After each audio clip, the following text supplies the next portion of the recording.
CSN study में आप सभी का स्वागत है। तो कैसे हैं आप लोग? आशा करते हैं कि अच्छा होंगे। देखिए, आज की वीडियो में हम लोग देखेंगे क्लास 10 के बारे में। क्लास 10 के बारे में देखेंगे कि क्लास 10 की परीक्षा होने वाला है, तो उसके लिए देखेंगे कि उसका फॉर्म फिलअप कब होगी, फॉर्म फिलअप कब से कब तक होगी।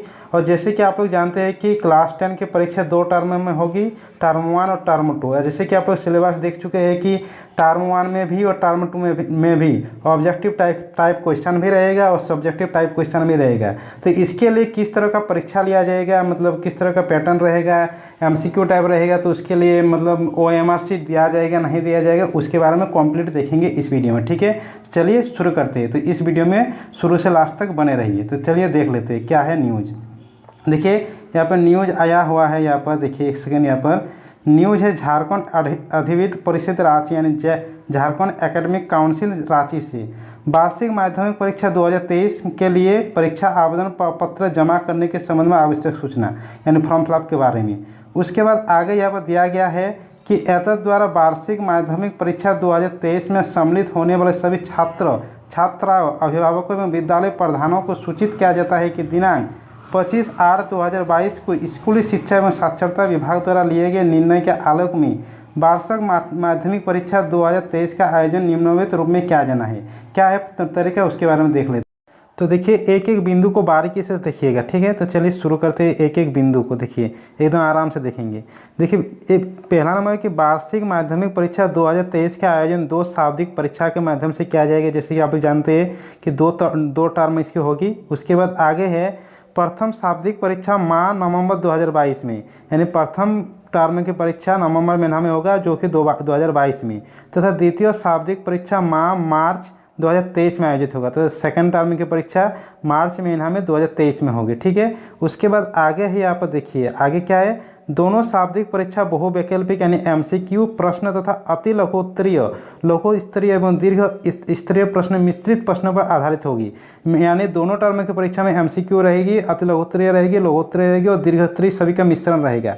उसके बाद आगे है यहाँ पर कि दोनों परीक्षा में बहुवैकल्पिक यानी एमसीक्यू प्रश्नों के लिए ओएमआर शीट, देखिए यहाँ पर लिखा गया है जो एमसीक्यू टाइप का क्वेश्चन रहेगा जिसमें आपको मतलब एक प्रश्न में 4 ऑप्शन दिया जाएगा, उसके लिए आपको ओएमआर शीट दिया जाएगा तथा शेष प्रश्नों के लिए सादी यानी उत्तर पुस्तिका उपलब्ध कराई जाएगा। जो कि आपको लघुत्तरीय दीर्घोत्तरीय प्रश्न लिखना है उसके लिए आपको एक मतलब उत्तर पुस्तिका दिया जाएगा। ठीक है, यहाँ पर मतलब स्पष्ट कर दिया, इसके बारे में चिंता की बात नहीं है।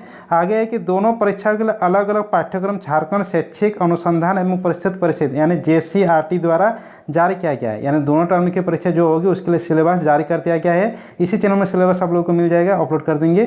तदनुरूप परीक्षा आयोजित की जाएगी और उसी अनुसार मतलब परीक्षा में प्रश्न दिया जाएगा। उसके बाद आगे है यहाँ पर कि दोनों परीक्षा में प्राप्त अंकों को समाहित कर वार्षिक माध्यमिक परीक्षा 2023 के परीक्षाफल का प्रकाशन किया जाएगा। देखिए, यहाँ पर टर्म 1 और टर्म 2 दोनों के परीक्षा के अंकों को जोड़कर वार्षिक रिजल्ट दिया जाएगा। यानी दोनों टर्म की परीक्षा आप लोग अच्छी तरह से दीजिएगा क्योंकि दोनों प्रश्नों के उत्तर को जोड़ा जाएगा। उसके बाद आगे है कि माध्यमिक परीक्षाओं के लिए परीक्षा आवेदन प्रपत्र परिषद की वेबसाइट।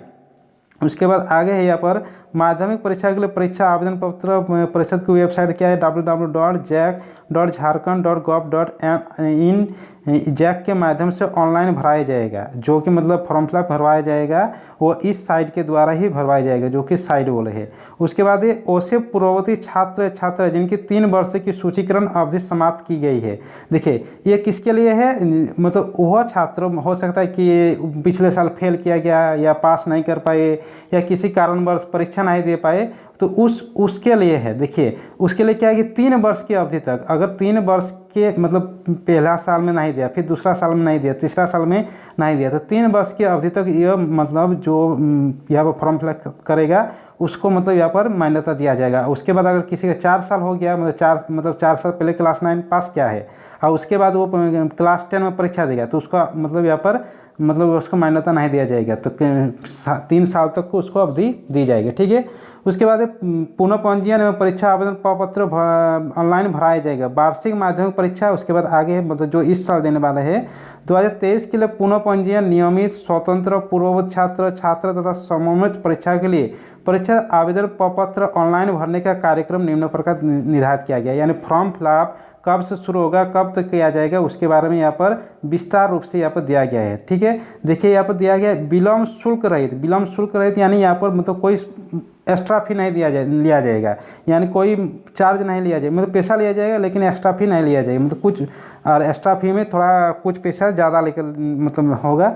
उसमें क्या है कि ऑनलाइन परीक्षा, देखिए आप लोग दोनों तरीके से आवेदन कर सकते हैं, फॉर्म फिलअप कर सकते हैं, एक ऑनलाइन तरीके से भी और एक ऑफलाइन तरीके से भी। तो ऑनलाइन तरीके में आप लोगों को मतलब पैसा ऑनलाइन तरीके से आप लोग दे दीजिएगा, और अगर आप लोग ऑफलाइन तरीके से दीजिएगा तो बैंक में आप लोग को चालान कटवाना होगा। तो ऑनलाइन के लिए परीक्षा है, मतलब आवेदन करने की तिथि 30/9/2022 से यानी 30 सितंबर 2022 से 14/10/2022 तक यानी 14 अक्टूबर 2022 तक। और अगर आप लोग बैंक में चालान करने में जाएंगे तो आप लोग का डेट बढ़ाया गया, क्योंकि बैंक में चालान करने के लिए लाइन देना पड़ता है, और इसलिए इसमें कुछ ज़्यादा डेट बढ़ाया गया 17 अक्टूबर 2010 तक। ठीक है, यह है बिना शुल्क के। अब विलम्ब शुल्क सहित यानी अगर आप लेट करते हैं तो उसके लिए आपको कुछ एक्स्ट्रा चार्ज लिया जाएगा। उसके लिए आपको तारीख ऑनलाइन के वाले के लिए दिया गया 15/10/2022 से यानी 15 अक्टूबर से 19/10/2022 तक यानी 19 अक्टूबर 2022 तक, और बैंक चालान के माध्यम से कीजिएगा तो 21/10/2022 तक। तो ये रहा मतलब आप लोगों का फॉर्म फिलअप करने की तिथि, यानी ऑनलाइन परीक्षा के लिए आप लोग बैठेंगे उसके लिए फॉर्म फिलअप करना होता है, ये तारीख।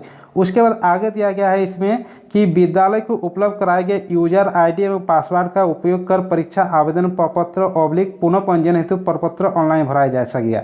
कैसे मतलब आप लोग ऑनलाइन कीजिएगा, तो देखिए सभी विद्यालय का एक यूजर आईडी होता है और एक पासवर्ड होता है, तो वो आप लोग को प्रधानाध्यापक को लेना होगा यूजर आईडी और पासवर्ड, उसका उपयोग कर आप लोग फॉर्म फिलअप कर सकते हैं। या ऐसा भी हो सकता है कि कुछ बहुत सारे स्कूल में मतलब स्कूल के द्वारा ही भरवाया जाता है, तो आप लोग स्कूल जाइए और स्कूल में पूछिए प्रधानाध्यापकों से कि हम लोग का फॉर्म फिलअप कब से करेंगे, क्या क्या प्रोसेस है उसके बारे में। या आप लोग अगर खुद से करना चाहते हैं तो हेडमास्टर से आप लोग को यूजर आईडी और पासवर्ड लेना होगा। ठीक है, तो चलिए उसके बाद आगे देख लेते हैं। आगे है कि परिषद के उक्त वेबसाइट पर अपलोड की गई शर्तें, प्रक्रिया एवं शुल्क संबंधी निर्देश की अध्यादेश अनुपालन करते हुए परीक्षा आवेदन पत्र पुनः पंजीयन प्रपत्र भरना सुनिश्चित किया जाए। वेबसाइट पर परीक्षा प्रपत्र अपलोड कर दिया गया है। उसके बाद है विद्यालय प्रधान को निर्देश दिया जाता है कि उक्त प्रपत्र को सभी छात्र छात्रों को उपलब्ध कराइए, ससमय भराइए, आवेदन प्राप्त करने लिया जाए ताकि ऑनलाइन प्रपत्र भरने हेतु समय की बचत हो सके। उसके बाद आगे है यहाँ पर देखिए नीचे है यहाँ पर है कि वार्षिक माध्यमिक परीक्षा 2023 में सम्मिलित होने वाले नियमित या स्वतंत्र छात्र छात्रों के द्वारा परीक्षा आवेदन प्रपत्र में अंकित की जाने वाले पंजीयन संख्या विद्यालय प्रधान स्वयं भरेंगे, यानी विद्यालय के प्रधान यानी हेडमास्टर जो होंगे वो पंजीयन संख्या यानी रजिस्ट्रेशन नंबर जो होता है वो विद्यालय के हेडमास्टर स्वयं भरेंगे। उसके बाद है यहाँ पर पंजीयन संख्या पोर्टल पर उपलब्ध चेकलिस्ट में अंकित होगा। ठीक है, देखिए ये चीज़ आप लोग का स्कूल के द्वारा ही भरा जाता है, तो स्कूल के हो सकता है कि स्कूल के में आप लोगों का शुल्क लिया जाएगा उस तरह भरा जाएगा, या ऐसे भी हो सकता है कि आप लोगों को खुद से भी भरना होगा। तो इसके लिए आप लोग स्कूल में जाकर इसके बारे में पता कर लीजिए। ठीक है, तो ये रहा क्लास 10 की संपूर्ण जानकारी। परीक्षा किस तरह की होगी, परीक्षा कितने टर्म में होगी, टर्म 1 में किस तरह का परीक्षा होगा, टर्म 2 में किस तरह का परीक्षा होगा, ये संपूर्ण जानकारी है। तो चलिए मिलते हैं अगले वीडियो के साथ। अगर चैनल को सब्सक्राइब नहीं किए तो चैनल को सब्सक्राइब कर दीजिए, सभी दोस्तों के साथ इस वीडियो को शेयर कर दीजिए।